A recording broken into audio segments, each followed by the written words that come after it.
gbogbo ẹ̀yin ará wa mo mà tún kí yín fún dédé àkókò yìí ọ̀ọ́dẹ òdò bí yóò kúkú máa dùn fún gbogbo wa láṣẹ Èdùmàrè. Mo ní kí n tún mú wá sí etí ìgbọ́ wa fún tòní ni ọ̀rọ̀ ìpenisákìyèsí sẹ́yìn tí ẹ̀ sì rántí ọ̀rọ̀ àwọn bàbá wa tó sọ wípé olówó ń ló lòwò iṣẹ́ ni mo ní lówó lọ́wọ́. Gbogbo wa láti mọ̀ wípé owó ò níran ṣiṣẹ́ tẹ́ ẹ rí yẹn àwọn ló jàre ìṣẹ́ òṣìṣẹ́ ń ló jàre ọ̀lẹ.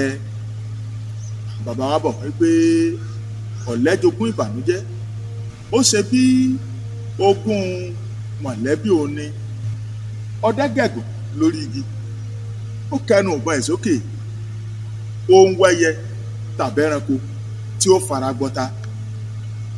Àsáfòfẹ̀ lókè ó rọ́lọ́dẹ níbi ó gàgùn sí ó yẹ̀yìn padà ó fòfẹ́ kó lọ rèé farapamọ́ òròmọdìyẹ èyí ò gbójú sókè ó ràṣà tó ń sáré ó ṣe bí tòun làṣà ń rò ni kò mọ̀ pé sábàdé sábà olúkúlùkù ń sábà ni.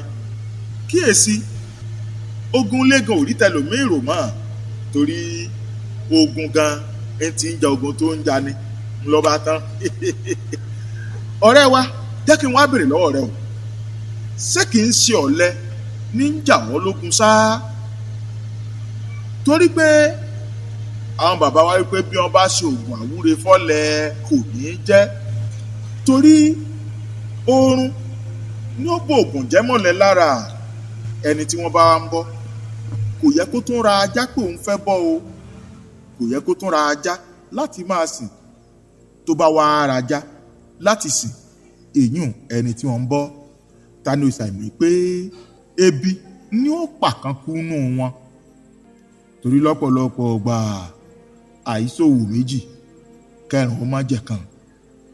Ẹ kíyèsí o kẹ́ni yéé ṣèṣì ọ̀lẹ ayọ̀wọ̀ ò ní dìbànújẹ́ láṣẹ Èdùmàrè. Kàkà kí ọ̀rọ̀ mo sọ yìí mo dúró fún tòní ìpàdé wa láyọ̀ láyọ̀. Kàkà kí ọ̀rọ̀ àbàtà ńlá ló gba èrè mi.